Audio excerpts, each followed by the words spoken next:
हाय बच्चा लोग, let's start practical problem number 10 of NPO. Let's see question में दिया गया है from the following receipts and payment account of KBP Engineering College Nashik for the year ending 31st March 2019 and additional information. Prepare income and expenditure account for the year ending 31st March 2019 and balance sheet as on that date. So basically आपको income and expenditure and balance sheet पूछा गया है।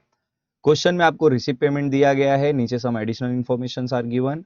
Let's prepare the format first. तो ये रहा हमारा income and expenditure और ये रहा हमारा balance sheet. Okay, let's see the question. And as we know, पहले हम ये जो एडिशनल इंफॉर्मेशन है इसको सॉल्व करेंगे, then we will do the posting. सबसे पहले आपको दिया है गया है बुक्स। बुक्स हमारे लिए क्या होता है? असेट। तो हम क्या करेंगे, सबसे पहले जो इसका ओपनिंग बैलेंस दिया गया है इसको आप उठा के असेट साइड पे शो कर दो, विच इज 6 लाख रुपीज। अब क्लोजिंग बैलेंसेस को कंपेयर करने से पहले रिसिप्ट पेमेंट में आपको एक बार चेक करना होगा कि इज देयर एनी परचेज और sale of books is given. तो आप पेमेंट साइड पे देखोगे तो आपको बुक्स दिया है 61,000। Now the question is, payment side पे अगर बुक्स है इसका मतलब क्या हुआ? It is purchase of books, because आप पेमेंट कब करते हो? कोई चीज खरीदने के लिए, करेक्ट? तो आप क्या करोगे, ये जो 61,000 का परचेज दिया है इसको बुक्स में ऐड कर दोगे ओपनिंग बैलेंस में। टोटल हो जाता है 6,61,000। बट क्लोजिंग बैलेंस तो फिर भी 6 लाख दिया है। इट मींस हमें 61,000 अगेन क्या करना पड़ेगा? सबट्रैक्ट करना पड़ेगा। तो हम यहां से लेस करेंगे डेप्रीसिएशन 61,000। Y depreciation? बिकॉज 6,61,000 था, क्लोजिंग बैलेंस 6 लाख दिया है। It means reduction in the value of asset, and reduction in the value of asset is nothing but what? Depreciation. After subtracting final figure will be 6 lakh. Okay, now इसका second effect हम कहां show करेंगे? Correct, expenditure में। So will write to depreciation. हमने डेप्री किस पे charge किया? बुक्स पे। एंड कितना चार्ज किया? 61,000। Done. Let's see the next item. Next आपको दिया है फर्नीचर। अब फर्नीचर का भी सेम लॉजिक, पहले आपको ओपनिंग बैलेंस असेट साइड पे ट्रांसफर करना होगा। तो फर्नीचर का ओपनिंग बैलेंस है 3,19,000। देन पेमेंट साइड पे आपको फर्नीचर का परचेज दिया है 51,000, इसको भी हम ऐड कर देंगे, टोटल हो जाता है 3,70,000। But the closing balance is 3 lakh. It means आपको 70,000 यहां से क्या करना पड़ेगा? Subtract as depreciation. Final figure will be 3 lakh. और ये जो 70,000 का डेप्रीसिएशन है इसका सेकेंड इफेक्ट कहां जाएगा? करेक्ट, एक्सपेंडिचर में। ऑलरेडी आपने हेडिंग देके रखा है टू डेप्रीसिएशन, सिर्फ यहां पे लिख देना है फर्नीचर। डेप्री कितना था? 70। टोटल डेप्रीसिएशन हो जाता है 1,31,000। Done. Let's see the next item.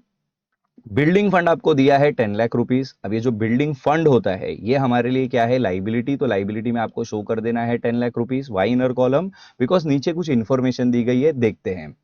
50% of the donation are for building fund and the balance is to be treated as revenue income। मतलब ये जो डोनेशन आपको रिसिप्ट साइड पे मिला है ना, इसमें से 50% बिल्डिंग फंड के लिए मिला है और बाकी का रेवेन्यू इनकम ट्रीट करो, ऐसा इंफॉर्मेशन दिया गया है। Now the question is how to present this. बच्चा बहुत आसान है, आपको क्या करना होगा, ये जो डोनेशन है इसको उठा के आपको इनकम में लिख देना है 7 लाख, बट इसमें से 50% इज फॉर बिल्डिंग फंड। तो यहां से हम सब्ट्रैक्ट करेंगे 3,50,000, बचेगा कितना? 3,50,000।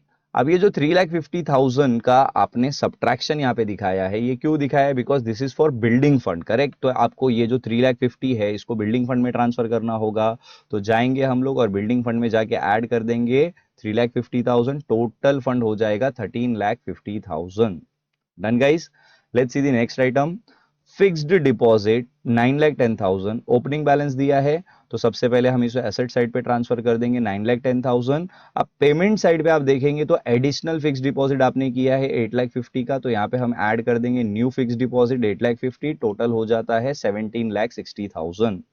Next one is capital fund. Opening balance is given 9,47,400। कुछ नहीं, इसको लाइबिलिटी में सिर्फ ट्रांसफर कर देना है 9,47,400। अब जब सरप्लस डेफिसिट मिल जाएगा देन इसको आउटर कॉलम में आप ट्रांसफर कर सकते हो। आफ्टर दिस नीचे एडजस्टमेंट कुछ दिए गए हैं जिसमें से पहला ऑलरेडी हमने यूज कर लिया है। Next one is outstanding subscription. तो बच्चा इसके लिए सबसे पहले सब्सक्रिप्शन ढूंढो, 28,300 दिया है, इसको उठा के हम क्या करेंगे? इनकम में ट्रांसफर कर देंगे। और नीचे एडजस्टमेंट में बोला है आउटस्टैंडिंग सब्सक्रिप्शन, मतलब ये करंट ईयर का आउटस्टैंडिंग है, तो इसको हम क्या करेंगे? ऐड कर देंगे 5,300। टोटल हो जाता है 33,600। अब आउटस्टैंडिंग इनकम है तो इसका सेकंड इफेक्ट कहां पे जाएगा? करेक्ट, असेट साइड में। Outstanding subscription amount is 5,300। Let's see the next item. Life membership fees are to be capitalise, तो बच्चा यहाँ पे आप देखेंगे लाइफ मेंबरशिप फीस दिया है 25,000 and as per the adjustment इसको हमें कैपिटल फंड में ट्रांसफर करना होगा। तो कैपिटल फंड में हम ऐड कर देंगे life membership fees 25,000। With this we have completed all the adjustment. Now let's do the posting. पहला आइटम आपको दिया है to balance brought down, that is nothing but opening balance of cash in hand and cash at bank, इसको ignore करना है। Interest receipt side पे दिया है तो ऑब्वियसली दिस इज इनकम, तो हम इनकम साइड पे जाके दिखाएंगे bye interest amount is 55,000। Subscription life membership fees donation already हो चुका है। Next one is tuition fees, income side पे चला जाएगा 12,30,000। Term fees again receipt side पे दिया है तो ऑब्वियसली ये भी इनकम है 2,08,000। Then next one is sundry receipt. This will also be transferred to income side 8,000. Admission fees bracket में specify किया है revenue, तो ये भी income में हम show कर देंगे 60,000.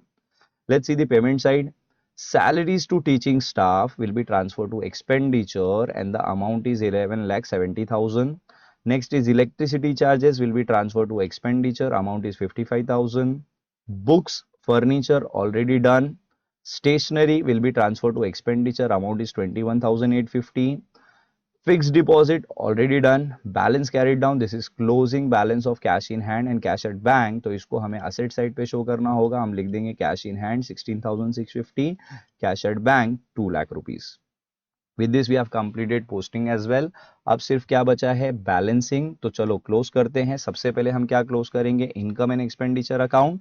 तो इनकम एंड एक्सपेंडिचर में क्रेडिट साइड का टोटल आता है 19,37,400 एंड डेबिट साइड का टोटल आता है 13,77,850।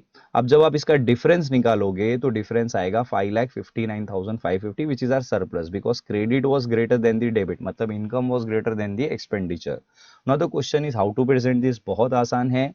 The greater total will appear as total of both the side and जो बैलेंसिंग आया है इसको हम कहां शो करेंगे, लोअर साइड पे विच इज डेबिट साइड, तो डेबिट साइड पे आ जाएगा 5,59,550।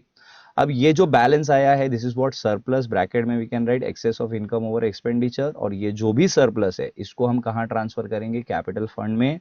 हम जाके इसको ऐड कर देंगे, surplus amount is 5,59,550, total capital fund आ जाएगा 15,31,950।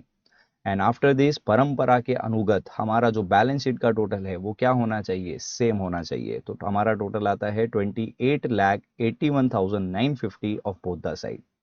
Thank you so much.